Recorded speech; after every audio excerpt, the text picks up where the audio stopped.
waaw man du ma si mën a sori ba mu commencé ba léegi sax soriwu ma ci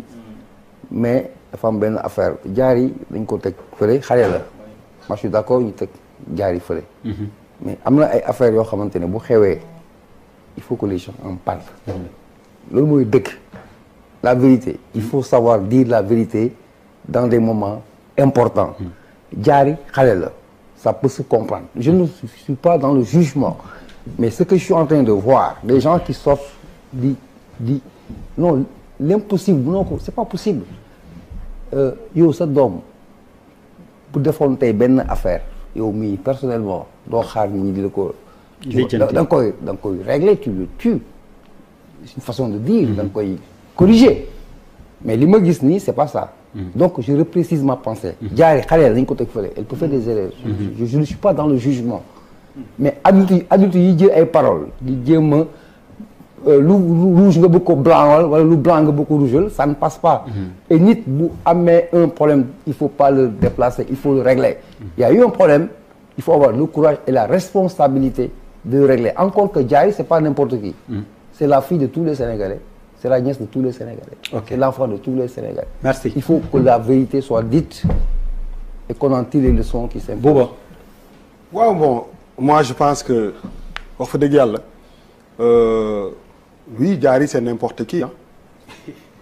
parce que Sénégal bii la ñu nekk xam nga ñun bu il faut ñu xaw a gëm suñu bopp ah c'est pas parce que xale jàng na école française raw ci moromam yi dem France attention bi mag bu metti ni après mu accoucher affaire bu toll nii nan waxante dëgg loolooy dëgg c'est-à-dire que aujourd'hui fi ñu yóbbu affaire bi parce que bu am na xale boo xam ne ma nga ca daara ja fële di jàng gën fa dàq kii te joxuñu ko attention bi bu ñu defee loolu yëpp mooy li ma liir bu dee dama gis ñu naan dafay bàyyi ay indices pour que nit ñi comprendre benn affaire yi ñun amuñu jot googu dañu nekk ci biir mbas man Zeyna sama doom bu taxawoon taxaw bu mel ni ma digaale ko ak moom du affaire u jàng ay meilleurs élèves ak yooyu ki yor suñu avenir ak ki yor avenir u Sénégal ça n'a rien à voir c'est n'importe qui comme tous les enfants te xale bu defee lu mu warul def du ay affaire u pare ak affaire yooyu man doomu Youssou Ndour bee am na nijaay bu tudd Bouba Ndour bu amee problème mën na ma def pareem nan waxante dëgg on est au Sénégal il faut que ñu bàyyi affaire on n'est pas en France wala ay affaire u tubaab ay affaire u jàng ay université affaire doomu Sénégal la bu defee lu mu war a def dañ ko war a yar comme ni ñu yaree suñu doom yi on passe à autre chose énergie bi xale bu ndaw bi di jël ah dafa mel ni les gens yi moi je suis pas d'accord je suis déçu de ni mu demee te xale dañ koy yar ay sénégalais lañu nan waxante dëgg boo am na yenn yooyu xam ne wéy c'est un enfant dugg na fii réew mi la xale yaa ngi dund pire que ça ah nga dem France fële toog ñiy rêvé nekk France ci haute école yooyu du ñu jeex nan waxante dëgg yenn yabaate la voilà malal Diary xale bu nice la dafa nice Yérim non man je pense que lettre bi c'est une lettre catastrophique boo xam ne kenn waru ko woon siiwal waaw lettre bi moom kenn waru ko woon siiwal kenn warul woon siiwal lettre bi mu ne lettre bi kenn waru ko woon siiwal damaa jàpp ne xale bu dee xalet ay mag la digaaleel lettre bi moom kenn waru koo siiwal parce que nit ñi mënuñoo nekk ci pression yow nga xale nga ñëw ni yow nekkoo ci benn pression loolu moom même bu ko xale bi defet mag ñi mënoon nañ am xelu bañ a siiwal lettre bi en même temps aussi mais lettre bi du communiquer lettre bi rek je veux dire du communiquer on est quand même dans un état boo xam dafa engagé woon ay consulat ak ay ambassadeurs bi yëpp ñuy seet affaire bi mais bu paree dañu war a bind communiquer parce que lettre la quoi bon bu ma waxee loolu ba pare nag aussi mën naa gëm ni aussi xam nga aussi école préparatoire boobu dafa metti non c'est vrai dafa metti xam nga man sincèrement c'est-à-dire surtout moom pression bi nekk ci moom aussi loolu dañ ko war a éviter Sénégal. waaw xaaral ma si man kañ buuba dindil ma buuba bi xoolal li ngay wax ni ngir yàlla yéen li ngay wax bul ma jël non déedéet xam nga lu tax àdduna ma position lépp weexul wala lépp ñuul tu comprends boo waxee ni les gars yi def na ba pare il faut aussi nga xool de l'autre côté de la balance parce que lépp aussi xam nga da ngay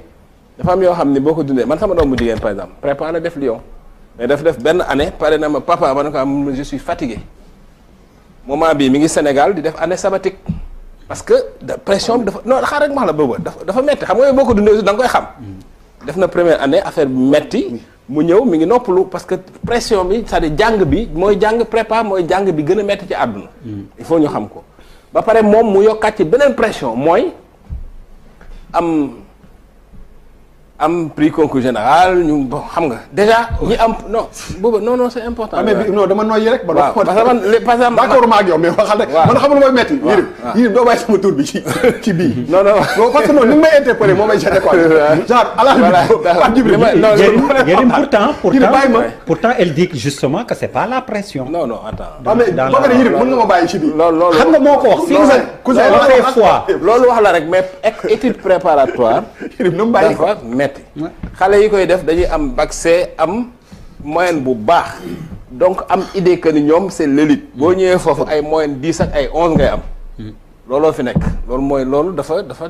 donc en général sax comme moom ni def enchaîner ñaari année kenn du ko def da ngay def benn année nga def année sabbatique après nga defaat beneen année donc beneen affaire la bon bref beneen affaire bi mooy aussi lii ban leçon lañ ci war a jàngat publicité bi ci xale bi dafa bari comprendre gis nga moom bu amoon prix concours général rek ñu toppatoo ko mu dem liggéeyi dem jàngi ça aurait été plus facile que li mu dund yépp pression médiatique bi nga xam ni non booba li ma wax ni dama ko non man kii laa la wax waaw da xaaral ma wax ak saa yi xoolal maawa li dama xaw dund yàlla def na man bi may def première amoon naa prix concours général à l'époque Abdou Diouf recevoir Babacar Diagne journaliste la woon interviewé moo wax benn affaire mais après dama dem ba bëgg ci génn te à l'époque amul woon site internet amul woon télé parce que âge bi 19 ans sëñ bi télé bi ñii di la wax ñii di la interpeller ñii di la joxoñ ñii naan d'accord nañ dafa metti loolu aussi man dund naa ko donc Sénégal war nañu xoolaat affaire concours général am nga prix nan la jël defar la nga dem jàngi tranquillement protéger la mais publicité bi ak pression bi aussi dafa mettre il faut reconnaître aussi. Allez monsieur le ministre vous avez suivi cette affaire topp nga d'accord mais c'est gis-gis c'est son avis gis-gisam la ñu déglu monsieur le ministre publicité ñun ñii invité nañ ko fii soir d'info xanaa on est complice kon non mais dëgg la xanaa ñun on est complice. Pourquoi on les envoie là-bas? Il y a des lycées d'excellence. Il faut créer des universités d'excellence ici. ñëpp de seetaan C'est aussi simple que ça. Pour garder les enfants là. Parce que ça aussi c'est un autre débat. xaalisu Sénégal lañ leen jàngale. saa yi déggu man la ñay dund fee kay dund ca daara ja c'est ay des fois ay yat lay dund. C'est un autre débat monsieur le ministre gis dans cette affaire. waaw man ñu déglu neex rek laa fi dégg. ñu déglu moo fi déggul dara lu naqari non man waxante dëgg dégguñu fi dara lu naqari sum waay dégguñu fi dara lu naqari am na ñuy dund pire di ngeen fi wax yëpp lu neex la TFM ñu woor la 19h say foo xam ne say morom papa ñoo fi toog nga ñëw toog wax ñu jël la yóbbu France teg la ca kaw yëkkati la. mais justement loolu la Yérim wax ni attanu ko Yérim loolu la ne attanu ko justement waaye lu neex rek laa ci dégg de. loolu dafa diis c'est-à-dire dégguma ci dara lu naqari. li muy neex yëpp dafa diis. waaw lumière day lakke dugg avion dem France. ñu déglu monsieur le ministre.